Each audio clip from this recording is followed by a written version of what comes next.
Vers 74 avant Jésus-Christ, à Antionum, de méchants Zoramites ont chassé les pauvres de leur synagogue. Alma le jeune et Amulek enseignent à la partie la plus humble du peuple comment exercer la foi en Jésus-Christ. Basés sur des faits réels, tels qu'ils sont décrits dans le livre de Mormon, un autre témoignage de Jésus-Christ.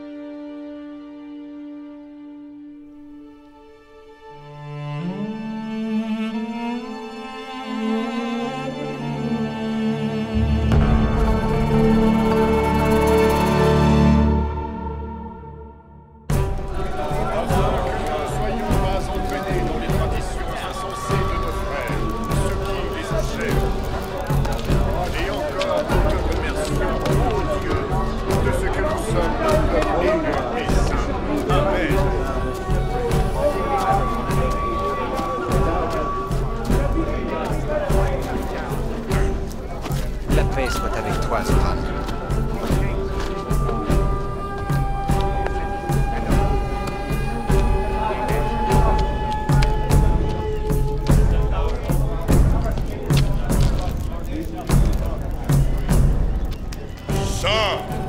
Saint Dieu, nous croyons que tu es Dieu.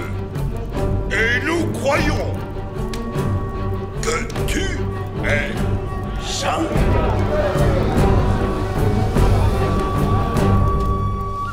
Les Zoramites se prosternent devant des idoles?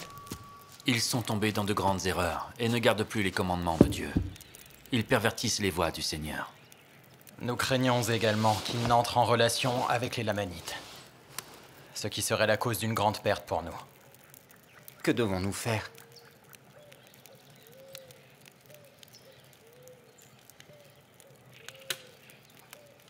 La prédication de la parole a une grande tendance à amener le peuple à faire ce qui est juste.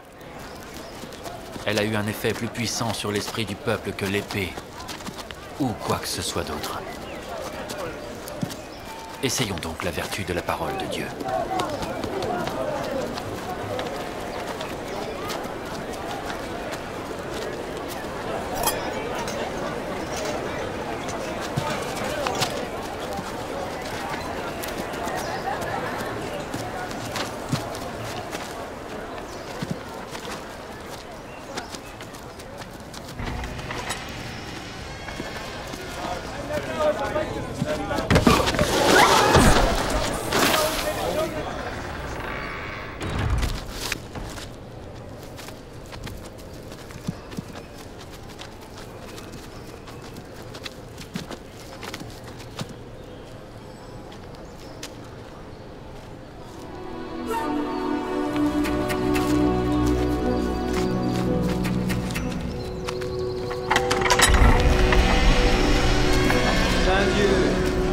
croyons que tu nous as séparés de nos frères. Nous croyons que tu nous as élus pour être tes saints enfants. Et aussi, tu nous as fait connaître qu'il n'y aura pas de Christ.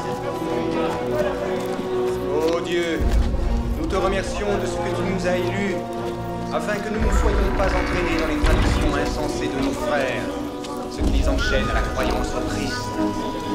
Et encore, nous te remercions, ô Dieu, de ce que nous sommes un peuple saint et élu. Amen.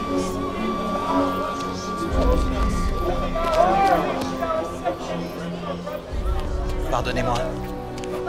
Qu'est-ce que ceci? Le Raméouton, la Sainte Chair. Saint Dieu, nous croyons que tu nous as séparés de nos frères. Saint Dieu, nous croyons que tu nous as élus. Mon cœur est peiné. Ce peuple est méchant et pervers. Son cœur est tourné vers l'or, et vers l'argent, et vers toutes sortes de choses raffinées. Il pratique le culte d'une manière que je n'ai jamais vue. Son cœur est enflé au point de se livrer dans son orgueil à de grandes vantardises. Oh, combien de temps, ô Seigneur, souffriras-tu que tes serviteurs demeurent ici-bas dans la chair, pour voir une aussi affreuse méchanceté parmi les enfants des hommes? Ô Seigneur, j'ai le cœur extrêmement attristé. veuille consoler mon âme dans le Christ. Ô Seigneur, veuille m'accorder d'avoir de la force afin que je souffre avec patience ces afflictions qui vont tomber sur moi à cause de l'iniquité de ce peuple. Ô Seigneur, veuille consoler mon âme et me donner le succès, ainsi qu'à mes compagnons de travail qui sont avec moi. Oui, veuille consoler leur âme dans le Christ. Veuille leur accorder d'avoir de la force, afin qu'ils supportent les afflictions qui tomberont sur eux à cause des iniquités de ce peuple. Ô Seigneur, veuille nous accorder de réussir à te les ramener dans le Christ. Ô Seigneur, leur âme est précieuse, et beaucoup d'entre eux sont nos frères. C'est pourquoi donne-nous, ô Seigneur, du pouvoir et de la sagesse, afin que nous te ramenions ceux-ci qui sont nos frères. Respectez les observances de l'Église. Persévérez dans la prière et la supplication quotidienne à Dieu, afin de ne pas entrer en tentation. Que feront ceux-ci, qui sont mes frères? Ils sont méprisés de tous les hommes à cause de leur pauvreté, et plus spécialement par nos prêtres. Ils nous ont chassés de nos synagogues, que nous avons abondamment travaillé à construire, de nos mains. Ils nous ont chassés à cause de notre extrême pauvreté. Et nous n'avons aucun lieu pour adorer notre Dieu. Que ferons-nous? Pensez-vous que vous ne puissiez pas adorer Dieu si ce n'est dans vos synagogues? Pensez-vous que vous ne deviez adorer Dieu qu'une fois par semaine? Il est bon que vous soyez chassés de vos synagogues, afin que vous appreniez la sagesse. Car c'est parce que vous êtes chassés que vous êtes amenés à l'humilité de cœur. Car vous êtes nécessairement amenés à être humbles. Et maintenant, parce que vous êtes forcés d'être humbles, bénis êtes-vous. Car parfois, s'il est forcé d'être humble, l'homme cherche le repentir. Et maintenant, assurément, quiconque se repent trouve miséricorde. Et celui qui trouve miséricorde et persévère jusqu'à la fin, celui-là sera sauvé. Et parce que vous avez été forcés d'être humbles, vous êtes bénis. Ne pensez-vous pas que ceux qui s'humilient vraiment à cause de la parole sont encore plus bénis? Oui.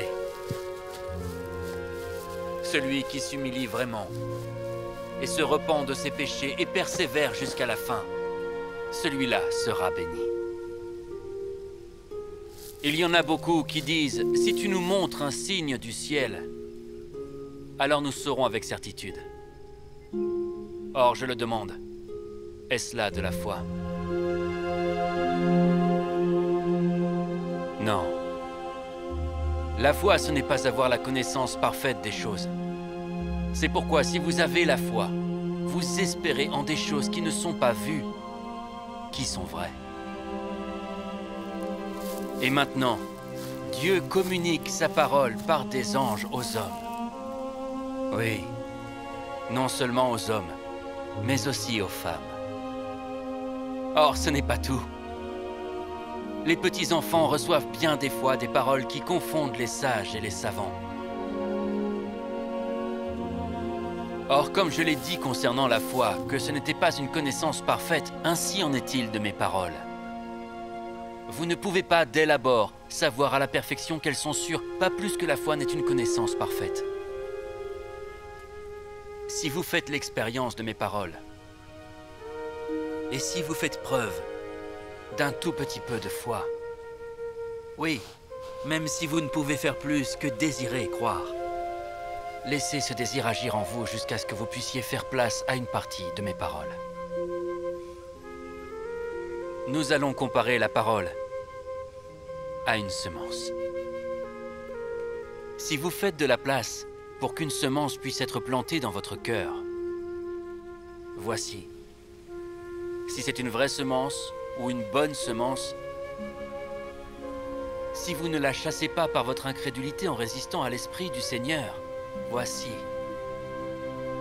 Elle commencera à gonfler dans votre sein. Et lorsque vous sentirez ces mouvements de gonflement, vous commencerez à dire en vous-même: il faut nécessairement que ce soit une bonne semence, ou que la parole soit bonne, car elle commence à m'épanouir l'âme.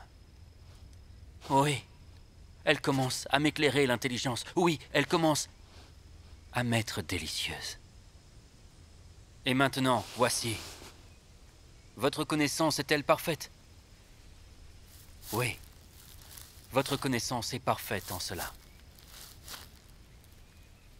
Et lorsque l'arbre commencera à pousser, vous direz: nourrissons-le avec grand soin, afin qu'il prenne racine, afin qu'il pousse et nous donne du fruit. Mais si vous négligez l'arbre et n'accordez aucune pensée à sa nourriture, voici, il ne prendra pas racine. Et lorsque la chaleur du soleil vient, il se dessèche et vous le rejetez. Or, ce n'est pas parce que la semence n'était pas bonne, mais c'est parce que votre terrain est aride et que vous ne voulez pas nourrir l'arbre. Si vous ne voulez pas nourrir la parole, attendant avec l'œil de la foi d'en avoir le fruit, vous ne pourrez absolument pas cueillir du fruit de l'arbre de vie. Mais si vous nourrissez la parole par votre foi, avec grande diligence et avec patience, attendant d'en avoir le fruit, elle prendra racine. Et voici, ce sera un arbre jaillissant jusque dans la vie éternelle. Et à cause de votre diligence et de votre foi et de votre patience à l'égard de la parole pour la nourrir afin qu'elle prenne racine en vous, voici, vous en cueillerez bientôt le fruit.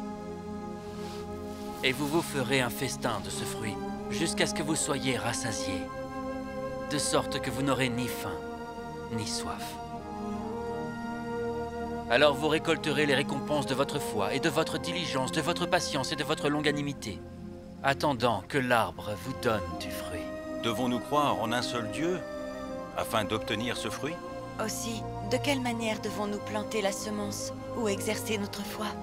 Vous souvenez-vous de ce que Zénos, le prophète d'autrefois, a dit concernant la prière ou le culte? Il a dit: tu es miséricordieux, ô Dieu, car tu as entendu ma prière lorsque j'étais dans le désert, et dans mon champ, et lorsque je me suis rendu dans ma chambre. Oui, et tu m'as aussi entendu lorsque j'ai été chassé et que j'ai été méprisé par mes ennemis. Et c'est à cause de ton Fils que tu as été aussi miséricordieux envers moi. C'est pourquoi je crierai vers toi dans toutes mes afflictions, car en toi est ma joie. Car tu as détourné tes jugements de moi à cause de ton Fils. Croyez-vous à ces écritures qui ont été écrites par ceux d'autrefois? Croyez au Fils de Dieu, qu'il viendra racheter son peuple, et qu'il souffrira et mourra pour expier ses péchés, et qu'il se relèvera d'entre les morts, ce qui réalisera la résurrection, que tous les hommes se tiendront devant lui pour être jugés au dernier jour, jour du jugement, selon leurs œuvres. Je désire que vous plantiez cette parole dans votre cœur. Et lorsqu'elle commencera à gonfler, alors nourrissez-la par votre foi. Et voici, elle deviendra un arbre jaillissant en vous jusqu'à la vie éternelle. Et alors, que Dieu vous accorde que vos fardeaux soient légers, par la joie de son Fils. Amen.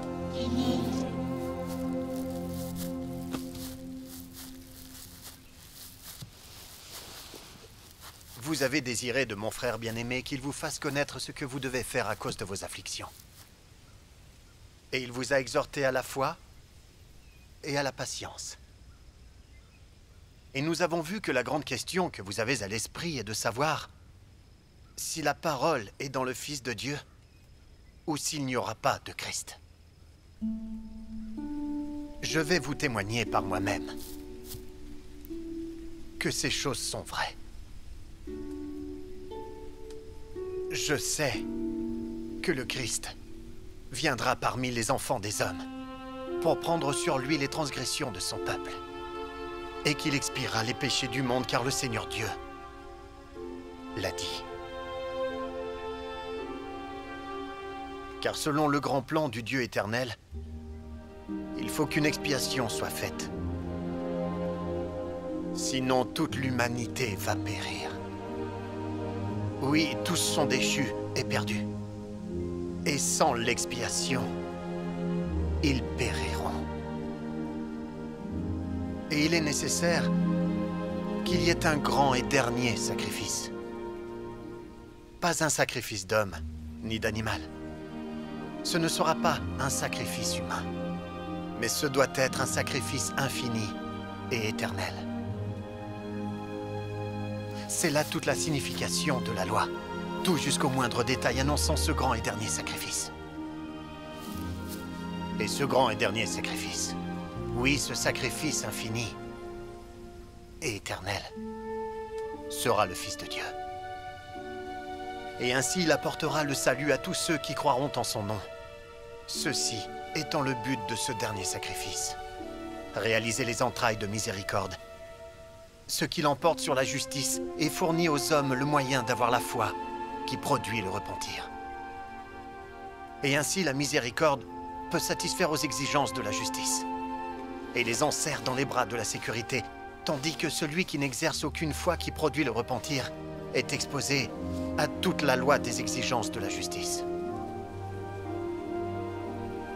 Que Dieu vous accorde de commencer à exercer votre foi qui produit le repentir, afin de commencer à implorer son saint nom, afin qu'il soit miséricordieux envers vous. Criez vers lui pour avoir la miséricorde, car il est puissant à sauver. Humiliez-vous et persévérez dans la prière vers lui. Tournez continuellement votre cœur vers lui dans la prière, pour votre bien-être et aussi pour le bien-être de ceux qui sont autour de vous. Lorsque vous avez fait toutes ces choses, si vous renvoyez les nécessiteux et les nus, et ne visitez pas les malades et les affligés, et ne donnez pas de vos biens, si vous en avez, à ceux qui sont dans le besoin, je vous le dis, votre prière est vaine. Cette vie est le moment où les hommes doivent se préparer à rencontrer Dieu. Le jour de cette vie est le jour où les hommes doivent accomplir leurs œuvres. Je vous supplie donc de ne pas différer le jour de votre repentir jusqu'à la fin. Vous ne pouvez pas dire, lorsque vous êtes amené à cette crise affreuse, « Je vais me repentir, je vais retourner à mon Dieu ». Non, vous ne pouvez pas le dire. Car ce même esprit qui possède votre corps au moment où vous quittez cette vie, ce même esprit aura le pouvoir de posséder votre corps dans le monde éternel. Ne combattez plus le Saint-Esprit, mais recevez-le et prenez sur vous le nom du Christ. Et adorez Dieu en quelque lieu que vous vous trouviez, en esprit et en vérité. Et vivez quotidiennement dans les actions de grâce pour les miséricordes et les nombreuses bénédictions qu'il vous accorde. Amen.